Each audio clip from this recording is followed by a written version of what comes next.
اعوذ باللہ من الشیطان الرجیم بسم اللہ الرحمن الرحیم قل ان كانت لكم الدار الآخرة عند الله خالصة من دون الناس فتمنوا الموت إن كنتم صادقين ولن يتمنوه أبدا بما قدمت أيديهم والله عليم بالظالمين ولتجدنهم أحرص الناس على حياة ومن الذين أشركوا يود أحدهم لو يعمر 1000 سنة وما هو بمزحزحه من العذاب أن يعمر والله بصير بما يعملون قل من كان عدوا لجبريل فإنه نزله على قلبك بإذن الله مصدقا لما بين يديه وهدى وبشرى للمؤمنين من كان عدوا لله وملائكته ورسله وجبريل وميكال فإن الله عدو للكافرين صدق اللہ العظیم۔ ان سے کہو کہ اگر واقعی اللہ کے نزدیک آخرت کا گھر تمام انسانوں کو چھوڑ کر صرف تمہارے ہی لیے ہے مخصوص ہے، تب تو تمہیں چاہیے کہ موت کی تمنا کرو اگر تم اپنے اس خیال میں سچے ہو۔ یقین جانو کہ یہ کبھی اس کی تمنا نہ کریں گے، اس لیے کہ اپنے ہاتھوں جو کچھ کما کر انہوں نے وہاں بھیجا ہے اس کا اقتضا یہی ہے کہ وہاں جانے کی تمنا نہ کریں۔ اللہ ان ظالموں کے حال سے خوب واقف ہے، تم انہیں سب سے بڑھ کر جینے کا حریص پاؤ گے، حتیٰ کہ اس معاملے میں مشرکوں سے بھی بڑھے ہوئے ہیں۔ ان میں سے ایک ایک شخص یہ چاہتا ہے کہ کسی طرح 1000 برس جیے، حالانکہ لمبی عمر بہرحال اسے عذاب سے تو دور نہیں پھینک سکتی۔ جیسے کچھ اعمال یہ کر رہے ہیں، اللہ تو انہیں دیکھ رہا ہے۔ ان سے کہو کہ جو کوئی جبرائیل سے عداوت رکھتا ہو اسے معلوم ہونا چاہیے کہ جبرائیل نے اللہ ہی کے اذن سے یہ قرآن تمہارے قلب پر نازل کیا ہے، جو پہلے آئی ہوئی کتابوں کی تصدیق و تائید کرتا ہے اور ایمان لانے والوں کے لیے ہدایت اور کامیابی کی بشارت بن کر آیا ہے۔ تو اگر جبرائیل سے ان کی عداوت کا سبب یہی ہے تو کہہ دو کہ جو اللہ اور اس کے فرشتوں اور اس کے رسولوں اور جبرائیل اور میکائیل کے دشمن ہے، اللہ ان کافروں کا دشمن ہے۔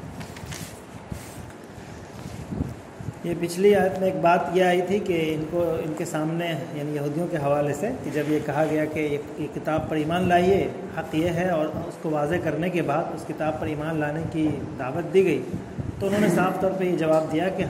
جو ہمارے پاس نازل ہوتا ہے اسی کو ہم مانتے ہیں، جو حق ہم حق کو اپنے دائرے میں محدود مانتے ہیں۔ ہمارے یہاں اگر حق آئے گا تو وہی حق ہوگا، باقی جو ہمارے نظریے ہمارے اسلاف کے نظریے کے علاوہ ہٹ کر کوئی چیز ہے تو وہ حق نہیں ہو سکتی۔ اس کا جواب دیا گیا۔ ایک جواب تو یہی تھا کہ یہ اصل میں اس بات کو نہیں مان رہے کہ یہ ان کے آبا و اجداد میں یا ان پر جو نازل نہیں ہوا ہے اس لیے اس کو قبول نہیں کر رہے ہیں، یہ اصل بات نہیں ہے۔ اصل یہ کہ اس کے اندرون میں وہ شرارت ہے کہ وہ ان کا ایک نظریہ یہ ہے کہ جب نفس کے تراشیدہ نظریات کو ہی وہ قبول کر سکتے ہیں، یعنی ان کا نفس جس چیز کی تمنا کرے، جو اس کو پسند ہو، جس چیز کو چاہے، اگر اس کے عین مطابق کوئی بھی چیز ہے، اگر حق اس کے عین مطابق ہے تو اس کو قبول کریں گے، اور اگر ان کے خواہشات اور ان کے پسند اور ناپسند کے خلاف کوئی چیز ہے تو اس کو قبول نہیں کریں گے۔ یہ ایک جواب دیا گیا تھا۔ اب اس میں یہ جواب اس آیت میں اسی کے حوالے سے بات کہی جا رہی ہے کہ ان کا ایک انکار کا حق کے انکار کی ایک وجہ ان کے سامنے یہ بھی ہوا کرتی تھی، اور یہ بھی دراصل ان کے خواہشات نفس اور ان کے نفس کے ہی بنائے ہوئے گھڑے ہوئے نظریات کے نتیجے میں ہے کہ ان کا یہ بھی ماننا ہے، اور کئی مرتبہ بات آ چکی ہے کہ آخرت کی زندگی جو ہوتی ہے وہ اصل میں ہمارے لیے، کسی بھی انسان کو آخرت میں کامیابی نہیں ملے گی، صرف کامیابی ہمارے لیے ہے۔ وہ آخرت کی زندگی جو بنائی گئی ہے وہ ہمارے لیے بنائی گئی۔ اس کا جواب دیا گیا کہ اگر تمہارے نزدیک واقعی ایسا ہے کہ آخرت میں صرف تمہیں ہی کامیاب ہونا ہے، صرف تمہارے لیے ہے، تو پھر موت کی تمنا کر کے دکھاؤ۔ اگر آخرت میں کامیاب ہونا تمہارے حصے میں ہے تو تم موت کی تمنا کر کے دکھاؤ اور موت کو اپنے اوپر طاری کر لو، پھر دیکھتے ہیں کہ کتنا تمہارے آخرت میں تمہاری کامیابی ہے۔ اصل میں یہ بات اس معنی میں اس استدلال کا پہلو یہاں پر یہ ہے کہ دنیا کے اندر جو انسان کو بھیجا جاتا ہے، چاہے وہ کوئی بھی انسان ہو اور کسی بھی قوم سے ہو، ایک تاریخ ہے دنیا کی، اور اللہ تبارک و تعالیٰ کی تخلیق کا، انسان کی تخلیق کا اہم ترین مقصد یہ ہے کہ وہ انسان کو آزمانا چاہتا ہے۔ اس دنیا کے اندر اسی لیے بھیجا گیا ہے تاکہ اس کو یہاں کے معاملات کی بنیاد پر آخرت کا فیصلہ کیا جا سکے اس کے بارے میں۔ اس دنیا کے ان کے طرز عمل کو دیکھ کر کے اس کی بنیاد پر آخرت کا فیصلہ. تو اس دنیا میں بھیجے جانے کا مقصد یہ. اب اگر کسی کو یہ پہلے ہی سے پتہ ہو کہ آخرت میں ہمیں ہر حال میں کامیاب ہونا ہے تو پھر اس دنیا میں اس کو بھیجنے کی کیا ضرورت ہے, اس دنیا میں رہنے کی کیا ضرورت ہے؟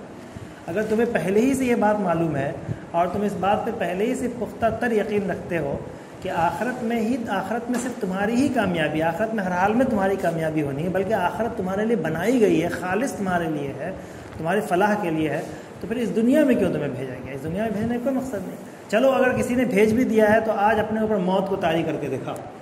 اور مر جاؤ. مرنے کے بعد جو تمہاری اصل جگہ آخرت ہے وہاں چلے جاؤ گے. یہ بات یعنی یہ ہے طرز استدلال. تو اس کا چونکہ یہ انتہائی حق کے مخالفت کا یا حق کو نہ قبول کرنے کی نہایت ہی یعنی بے دلیل ہے, یعنی ایسا دعویٰ ہے کہ جس کی کوئی صداقت نہیں ہے, جس کے پیچھے کوئی حقیقت نہیں ہے. تو لہٰذا اس طرح کے نظریات کی تردید کے لیے اسی طرح کی بات کہی جاتی ہے. اللہ تعالیٰ نے فرمایا کہ وَلَن يَتَمَنَّوْهُ أَبَدًا بِمَا قَدَّمَتْ أَيْدِيهِمْ, لیکن چونکہ ان کو معلوم ہے, یہ اپنی کتابوں میں, اپنی توریت میں, چونکہ اللہ اور اس کے رسول سے رسولوں کو دیکھتے رہے, ان کی تعلیمات کو پڑھتے رہے, انہیں اچھی طرح سے پتہ ہے کہ آخرت میں کیا ہوتا ہے, آخرت کس لیے ہوتی ہے. آخرت اچھے یہ دنیا میں انسان کو کیوں بھیجا جاتا ہے یہ انہیں پورے طرح سے معلوم ہے کہ اس دنیا میں, انہیں معلوم ہے کہ اس دنیا میں آزمائش کے لیے بھیجا جاتا ہے. اس دنیا میں کیے ہوئے اعمال, طرز عمل کی بنیاد پر آخرت میں فیصلہ ہوتا ہے. اور ان کو یہ بھی پتہ ہے کہ ان کے جو طرز عمل ہے جو انہوں نے ابھی اختیار کر رکھا ہے اللہ کے رسول کی مخالفت کی شکل میں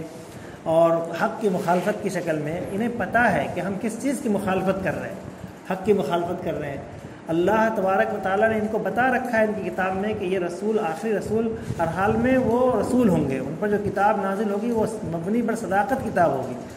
تو لہذا ان کا وہ جو انکار کر رہے ہیں اس حق کی, تو انہیں اچھی طرح سے پتہ ہے کہ یہ جرم کر رہے ہیں, خوفناک جرائم میں مبتلا, ان کو اپنی کتابوں سے پتہ ہے. اور ان کو یہ بھی پتہ ہے کہ ان جرائم کا انجام کیا ہوتا ہے, ان جرائم کے نتیجے میں, ان جرائم کے ہوتے ہوئے مرنے کے بعد آخرت اس کے حصے میں نہیں آتی, آخرت میں ناکامی ہوتی ہے, اور یہ انہیں اچھی طرح سے پتہ ہے. لہٰذا وہ ہرگز بھی اس کی تمنا نہیں کر پائیں گے بما قدمت ایدیہم, جو ان کے اعمال ہیں ان کی بنیاد پر. بلکہ ایک اور, یہ تو ان کا جواب ہوا, جواب سے ہٹ کر ایک اور ان کے ذاتی احوال کے بارے میں تبصرہ ہے کہ جو یہ لوگ اپنے مذہب کے نام پر اور یہ کچھ کرنے کے بجائے مذہب کے نام پر لوگوں کی توجہات کو اپنے طرف کھینچ کر کے اور ان سے وہ بہت ساری چیزیں اپنی زندگی کے تعیشات کے حوالے سے انہوں نے جمع کر رکھے. لہٰذا اتنی پرتعیش زندگی ہے اور یہ ایک خالص یعنی ایک ڈھونگ کے نام پر, بغیر کسی محنت مشقت کے یہ یعنی اس طرح کی زندگی ان کو میسر ہے. تو لہٰذا یہ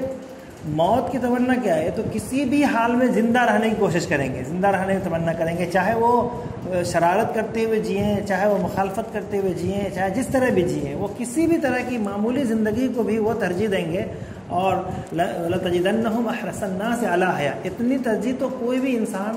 یہاں تک کہ کوئی شرک و کفر میں مبتلا انسان بھی نہیں ترجیح دیتا ہے اتنی جتنی یہ ترجیح دیتا ہے. چونکہ اور مشرکوں کو کیا ہے کہ وہ ان کو کوئی اس طرح کی چیزیں حاصل نہیں ہیں, ان کو اس طرح کی مراعات اور لوگوں کی طرف سے اس طرح کے نذرانے اور توجہات نہیں ملتی ہیں,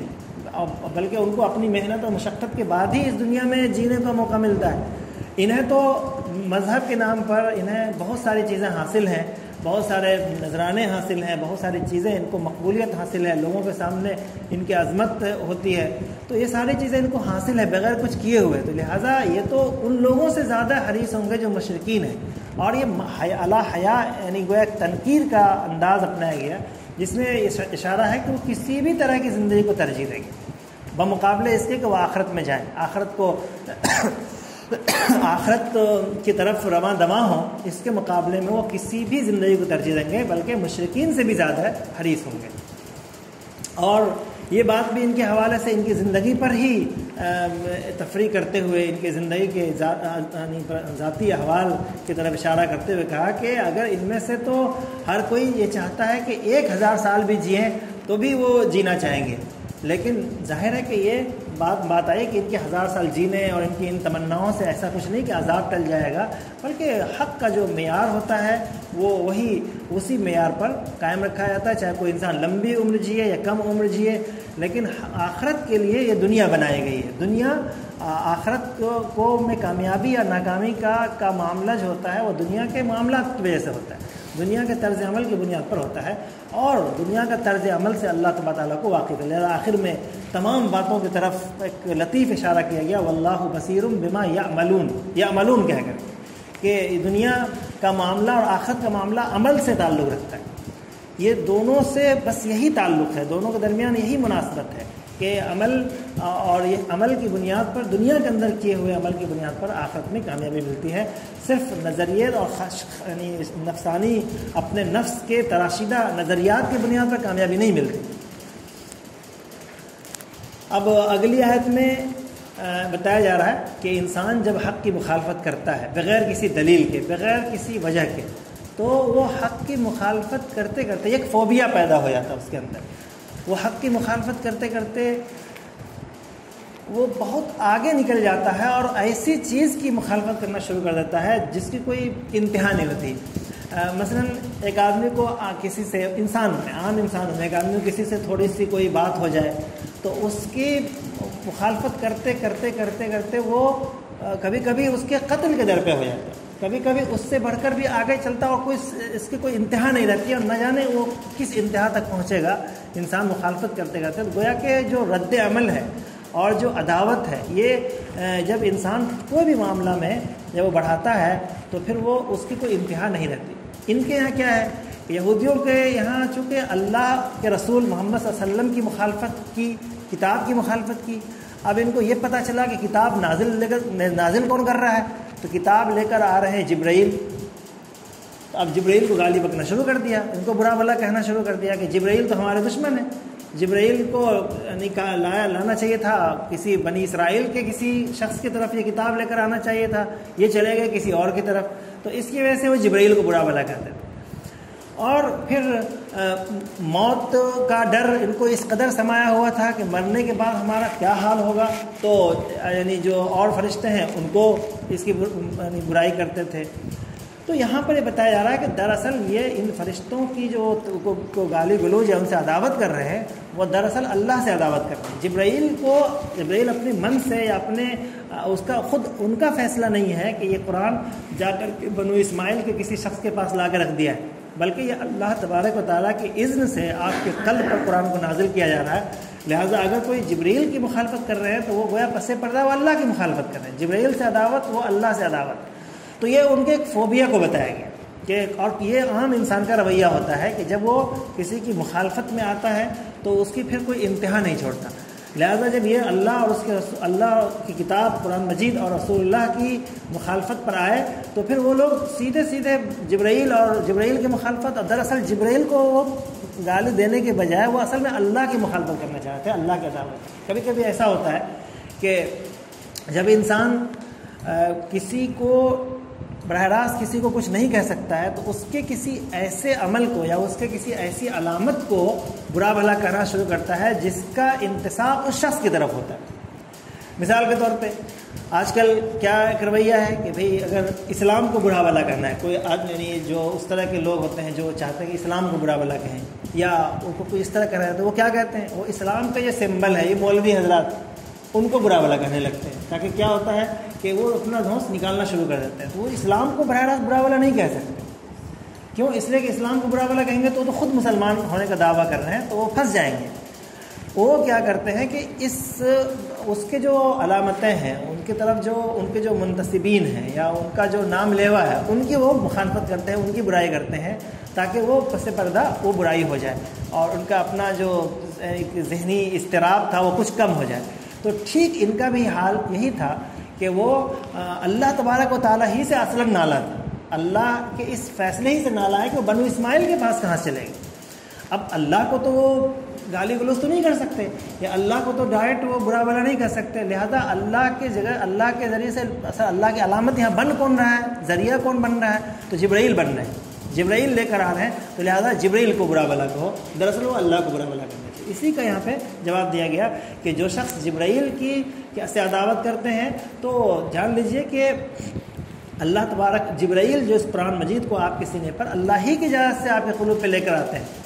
یہ کسی اور کی مرضی سے نہیں، اپنی مرضی سے لے کر نہیں آتے۔ اور آخر آیت میں بات بتائی گئی، بیچ میں بتایا ایک بات اور اشارتاً یہ بتائی گئی کہ جو چند جملوں سے مصدقا لما بین یدیہ، کہا کہ بھائی اس کی مخالفت کیوں کی جائے، قرآن کی مخالفت کرنے کی اصل وجہ کیا، اس میں ایسی کیا غلط بات ہے۔ اس کی چند باتیں ایسی بتائی کہ جو مخالفت نہیں ہونی چاہیے، مثلاً وہی کہ اس میں تو خوشخبری دی گئی ہے، اس میں تو تصدیق کی گئی ہے، پچھلے تمہاری باتوں کی تائید کی گئی ہے، اس میں اس کی مخالفت کی کیا وجہ پیدا ہو گئی، قرآن کی مخالفت کیوں؟ تو جواب آخر میں فیصلہ کن بات یہ کہی گئی کہ دراصل جو لوگ اللہ اور اس کے فرشتے اور رسولوں اور جبرائیل میکائیل وغیرہ اس کی عداوت رکھتے ہیں، دراصل وہ اللہ تبارک و تعالیٰ دراصل وہ کافر ہے، اور کافروں کے اللہ تعالیٰ دشمن ہے، تو گویا کہ وہ اللہ کے دشمن ہو گئے۔ تو اس کے اندر وہی بات کہی گئی کہ اصل میں اللہ سے ہی ان کو تکلیف ہو گئی ہے، اللہ ہی کو کی عداوت ہو گئی، اور اللہ تبارک تعالیٰ پر بھی زبان درازی سے باز نہیں آتے۔ تو اس میں یہ بتانا ہے کہ حق کی جب مخالفت کی جاتی ہے تو اس کی کوئی انتہا نہیں رہتی، لہذا جو مبنی بر صداقت بات ہے اس کی مخالفت نہ کی جائے، اور اس قدر چونکہ اس کی مخالفت کا انجام یہ ہوتا ہے کہ وہ اس کی کوئی مخالفت کی پھر کوئی انتہا نہیں رہتی، اللہ اور اس کے رسول کی مخالفت کرتے کرتے اللہ کی مخالفت اور اللہ سے عداوت کا سبب بن جاتی ہے اللہ کے رسول کی مخالفت۔ تو اس سے یہودیوں کے ہیں یہ رواج تھا۔ وہ آخر